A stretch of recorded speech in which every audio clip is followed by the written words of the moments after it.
दोस्तों, एक ये जिला कलेक्टर साहब होते हैं और वो कलेक्टर साहब एक दिन आकर के वो कहीं काम पे जा रहे थे, लेकिन तभी रास्ते में एक चाय की दुकान पड़ती है और उस चाय की दुकान पर जैसे ही वो देखते हैं उस दुकान को, तो वो दुकान पे जा कर के एक कुर्सी पर बैठ जाते हैं और बैठने के बाद वो जो चाय वाला होता है, वो चाय वाले से पूछते हैं कि दरअसल यहाँ पर जो एक पहले चाय की दुकान हुआ करती थी, सोहन दास नाम का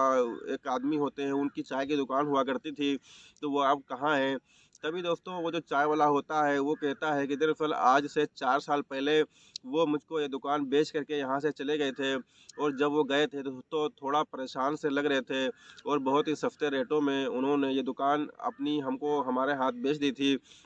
दोस्तों उसके बाद वो जो चाय वाला होता है वो कलेक्टर साहब से कहता है कि सर, वैसे चाय तो मैं भी अच्छी बनाता हूँ, अगर आपकी इजाज़त हो तो मैं आपको चाय के बना करके पिलाऊँ। दोस्तों तभी वो कलेक्टर साहब कहते हैं हाँ बिल्कुल चाय बनाइए और 3 गिलास चाय बनाइए। दोस्तों उसके बाद वो 3 गिलास चाय बनाता है और बनाने के बाद 1 गिलास जो है कलेक्टर साहब को और 1 गिलास ड्राइवर को और 1 गिलास गार्ड साहब को, 3 लोगों को वो चाय देता है। लेकिन कलेक्टर साहब जब उस चाय को पी रहे थे, पीते-पीते अचानक से उनके अंदर वही पुराने ख़्यालात याद आ जाते हैं, जो उस वक़्त जो है सोहन दास की दुकान पर उन्होंने अपना जो बचपना गुज़ारा था। दोस्तों उसको याद आने के बाद उनकी आँखों से जो है आँसू टपकने लगते हैं और वो फूट-फूट कर रोने लगते हैं। इस बात को जब वो होटल वाला देखता है, दुकान वाला, तो वो के सोचने लगता है कि आखिर इतने बड़े शख्स और इतनी बड़ी शख्सियत और उसके बावजूद भी जो है ये रो रहे हैं। उसके बाद वो उनसे पूछने लगता है कि सर, ऐसी कौन-सी वजह है जिसकी वजह से आप इतना फूट-फूट कर रो रहे हैं? तभी दोस्तों वो कहते हैं कि दरअसल ये जो इससे पहले जो यहाँ पर चाय की दुकान थी, उनके साथ कुछ ऐसा वाक़या ही था जिसकी वजह से उनकी चीज़ों को याद करके मैं रो रहा हूँ। दोस्तों उसके बाद जो वो होटल वाला होता है, वो उनसे पूछता है कि सर, अगर आप बुरा ना माने तो क्या मैं उन चीज़ों को, उन वजहों को जान सकता हूँ जिसकी वजह से आप रो रहे हैं? दोस्तों वो कहते हैं कि क्यों नहीं। दोस्तों उसके बाद वो पूरी की पूरी कहानी उस चाय वाले को अपनी कलेक्टर साहब बताते हैं और बताने के बाद उससे कहते हैं कि दरअसल आज से 15 साल पहले की बात है कि जब मैं मेरी उम्र तकरीबन 15 साल के आस-पास थी, तब मेरे पिताजी और मेरी माताजी का एक कार एक्सीडेंट में जो है डेथ हो गई थी और डेथ होने के बाद मेरे परिवार में कोई नहीं बचा था। तो मेरे मामा और नाना-नानी वो लोग मुझको अपने घर पर लेकर के गए थे, हमारा पालन-पोषण करने के लिए। लेकिन वहाँ पर वो लोग मुझसे बहुत ही ज़्यादा काम करवाते थे और उसके बदले में वो पेट भर खाना भी हमको नहीं दे पाते थे और पढ़ाई-लिखाई बिल्कुल भी नहीं करवाते थे। तो इसलिए हम वहाँ से जो है छोड़ कर के एक दिन चले आए थे और आने के बाद जो ये चाय की दुकान थी सोहन दास नाम के व्यक्ति की, तो इनकी दुकान पर जहाँ पर आज आपकी कुर्सी पड़ी हुई है, इसी इसी जगह पर कभी उनकी बेंच पड़ी हुआ करती थी और उस बेंच पर आकर के मैं बैठता हूँ और बैठने के बाद वो सोहन दास जी जो है वो मुझसे पूछते हैं कि बेटा क्या बात है, आपको चाय पीनी है? तो मैं उनसे यही बात कहता हूँ कि हाँ, मुझे चाय तो पीनी है, लेकिन मेरे पास पैसे नहीं हैं। दोस्तों उसके बाद जो है वो जो है सोहन दाव जो होते हैं वो चाय बना कर के मुझको पिलाते हैं और पिलाने के बाद जो है वो मुझसे पूछते हैं कि क्या तुम बिस्कुट भी खाओगे? मैं फिर से वही जवाब देता हूँ कि मैं खाना तो चाहता हूँ, लेकिन मेरे पास पैसे नहीं हैं। दोस्तों उसके बाद जो है वो सोहन दास जो चाय वाले होते हैं वो उनको पूरे का पूरा बिस्कुट का एक पैकेट दे देते हैं और देने के बाद वो बिस्कुट खाते हैं। उसके बाद में वो उनसे पूछने लगते हैं कि बेटा, इतनी देर हो गई है और तुम यहाँ पर रुके हुए हो, तुम्हारे घर वाले, तुम्हारे मम्मी-पापा बहुत ही ज़्यादा परेशान हो रहे होंगे, तुमको ढूँढ रहे होंगे, तो तुम प्लीज़ वहाँ पर चले जाओ। दोस्तों उसके बाद वो अपनी पूरी कहानी को बताता है कि दरअसल जो है हमारे पिता और माता का एक कार एक्सीडेंट में जो है डेथ हो गई थी और उसके बाद हमारे मामा-नाना हमको अपने घर पर लेकर के गए थे, लेकिन वहाँ पर जो है हमको अच्छी तरीके से परवरिश नहीं की और काफ़ी ज़्यादा काम लेते थे और पढ़ाई-लिखाई करने बिल्कुल भी नहीं देते, इसीलिए मैं आपके पास यहाँ भाग कर के आया हूँ। तो वो कहते हैं कि आखिर अब आपने आगे के बारे में क्या सोचा है? तो वो जो है जो एक टाइम कलेक्टर होते हैं, वो बताने लगते हैं कि जो है दरअसल मैं सोच ये रहा हूँ क्योंकि मुझे बहुत बड़ा आदमी बनना है, पढ़ लिख कर के बड़ा आईएएस ऑफ़िसर बनना है और उसके लिए मैं चाहता ये हूँ कि कोई मुझे अपने यहाँ काम पर रख ले, जितना मुझसे हो सके वो मुझसे काम ले ले और उसके बदले में मुझे जो है पढ़ा लिखा दे, ताकि मैं बड़ा आदमी बन सकूँ। दोस्तों उसके बाद जो सोहन दास होते हैं होटल वाले, वो उसको खाना खिलाते हैं और खाना खिलाने के बाद उससे कहते हैं कि दरअसल बेटा हम इतने बड़े तो आदमी नहीं हैं जितने बड़े तुम्हारे सपने हैं, लेकिन हाँ ये ज़रूर है कि तुम्हारे लिए कुछ ना कुछ तो हम ज़रूर कर सकते हैं। हमारे पास कुछ जो है खेती बाड़ी है जिससे कुछ पैसा आ जाता है, और बाकी ये हमारी छोटी मोटी चाय की दुकान है। तो अगर तुम्हारी मर्ज़ी हो तो इस चाय की दुकान पर तुम रुक सकते हो। और रही बात तुम्हारी पढ़ाई लिखाई की, वो तुम्हारी पढ़ाई लिखाई मैं पूरी तरीके से करवा दूंगा, और जो है तुम्हारा जो खाना-पीना है वो भी मैं दे दूँगा, रहने के लिए भी तुम्हारा इंतज़ाम कर दूँगा, हमारे घर पर तुम रहना,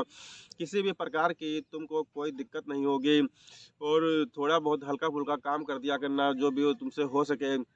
दोस्तों इसके बाद वो जो विराट साहब होते हैं, जो कलेक्टर साहब, वो बहुत ही ज़्यादा खुश हो जाते हैं, और खुश होने के बाद वो उनके घर पर कुछ काम कर दिया करते थे, जो भी सामान वगैरह लाना होता, वो सामान ला करके उनके घर पे दे दिया करते, और ज़्यादातर तो वो दुकान पर ही रुकते थे, और रुकने के बाद उनके यहाँ का जो है जो भी काम होता था दुकान पर, वो काम को जो है अच्छी तरीके से करते थे, और कस्टमर को चाय वगैरह पिलाया करते थे, और इस तरीके से जो है वो अपनी पढ़ाई लिखाई भी किया करते थे। तो इस तरीके से वक़्त जो है बीतता है, और वक़्त बीतने के साथ कम से कम जो है 5 साल वो वहाँ पर रुके थे, उन सोहन दास के पास, जो चाय की दुकान वाले थे, उनके पास वो 5 साल तक रुकते हैं। और रुकने के बाद दोस्तों उसके उनकी जो स्कूलिंग होती है,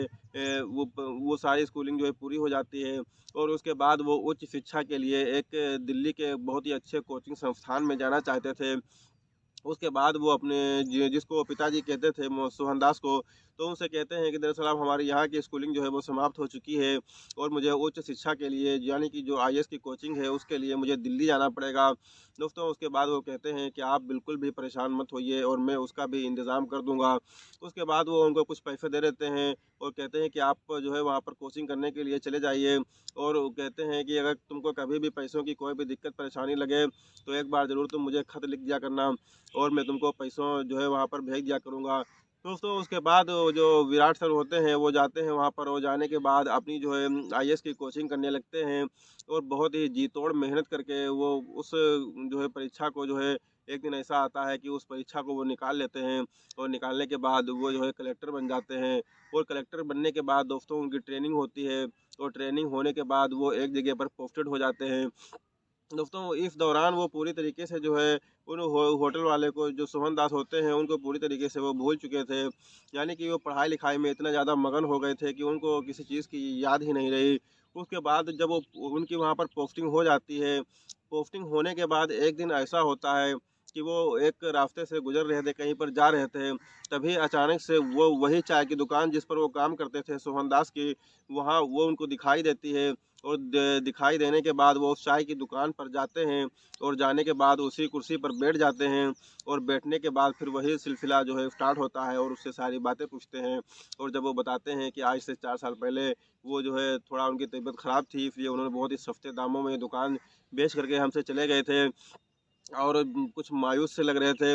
और इसके आगे मुझे कोई जानकारी नहीं है। हालाँकि जो विराट सर होते हैं, जो आज की डेट में कलेक्टर हैं, वो उनको तो उनके मकान का एड्रेस पता ही था। दोस्तों वो चाय पीते हैं, चाय पीने के बाद वो सीधा अपनी गाड़ी में बैठते हैं, और बैठने के बाद वो अपने उसी मकान पर जाते हैं, और मकान पर जाने के बाद वो बाहर से आवाज़ लगाते हैं कि सोहन दास घर पर हैं। उसके बाद उनकी एक बेटी जो होती है, क्योंकि उनकी 2 बेटियाँ भी होती हैं और उनकी पत्नी भी होती है, तो उनकी जो बड़ी बेटी होती है वो आती है और दरवाजे को खोलती है। खोलने के बाद जैसे ही पूछती है, ये सर जो है कलेक्टर साहब पूछते हैं कि सोहन दास घर पर हैं, तो वो कहते हैं कि नहीं, दरअसल पिता को तो गुजरे हुए तकरीबन 2 साल का समय बीत चुका है। दोस्तों इसके बाद ये इतना ज़्यादा परेशान हो जाते हैं, और अंदर एक चारपाई पड़ी होती है, उसी चारपाई पर जो है जा करके लेट करके फूट फूट कर रोने लगते हैं। तभी जो बड़ी बहन होती है वो छोटी बहन को जा करके अंदर से बुला लाती है,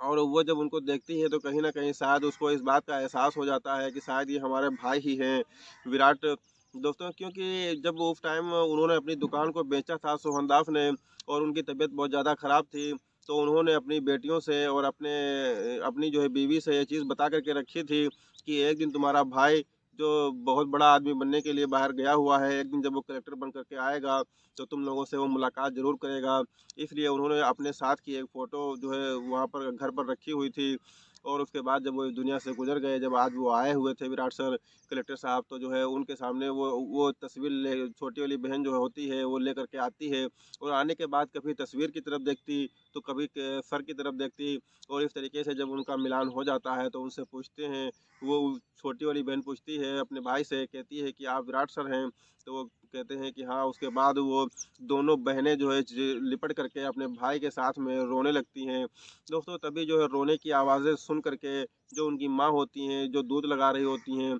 वो जब उनको इस बात का पता चलता है तो वो भी आती हैं, और आने के बाद दोस्तों वो भी लिपट करके रोने लगती हैं। इसके बाद जो है पूरी कहानी जो है अपने घर की, क्योंकि रात को जो कलेक्टर साहब होते हैं वो उसी घर में विश्राम करते हैं, और पूरी अपनी अपनी आप बीती घर वालों को बताते हैं, और घर वालों की आप बीती खुद सुनते हैं। तो उसमें दरअसल पता ये चलता है कि जो है इनके जो सोहन दास की जो ज़मीनें थीं उनके इस दुनिया से जाने के बाद जो उनके भाई लोग थे बड़े वाले, उन्होंने जो है सब हड़प ली है, और कोई अपने जो है हवलदार भाई की जो है धौंस जमाता है, तो कोई थानेदार की धौंस जमाता है।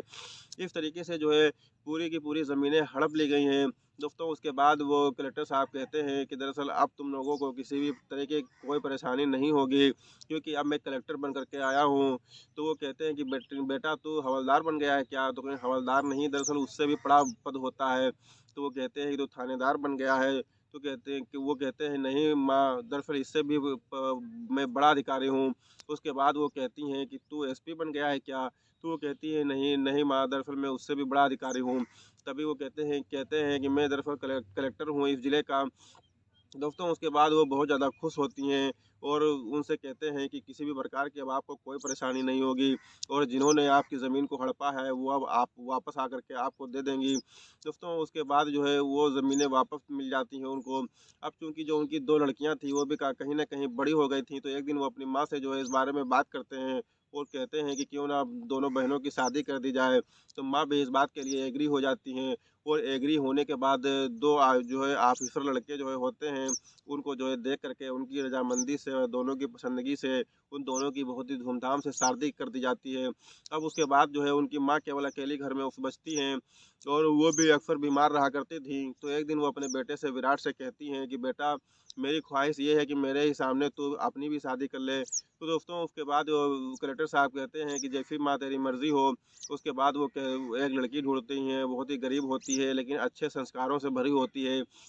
उससे जो है वो अपने बेटे की शादी करवा देते हैं, और आज की डेट में जो है वो कलेक्टर साहब पूरी तरीके से उनका परिवार जो है सर्वगुण संपन्न है, और अच्छी तरीके से रह रहा है, बहुत ही खुशियाँ मना रहा है। दोस्तों उनकी ज़िंदगी में आज किसी भी प्रकार की कोई परेशानी नहीं है। दोस्तों ये थी आज की हमारी कहानी। ये कहानी आपको कैसी लगी प्लीज़ लाइक ज़रूर कीजिएगा, और हमारे चैनल को सब्सक्राइब ज़रूर कीजिएगा। दोस्तों मिलते हैं एक नए दिन एक नई कहानी के साथ, तब तक के लिए शब बख़ैर।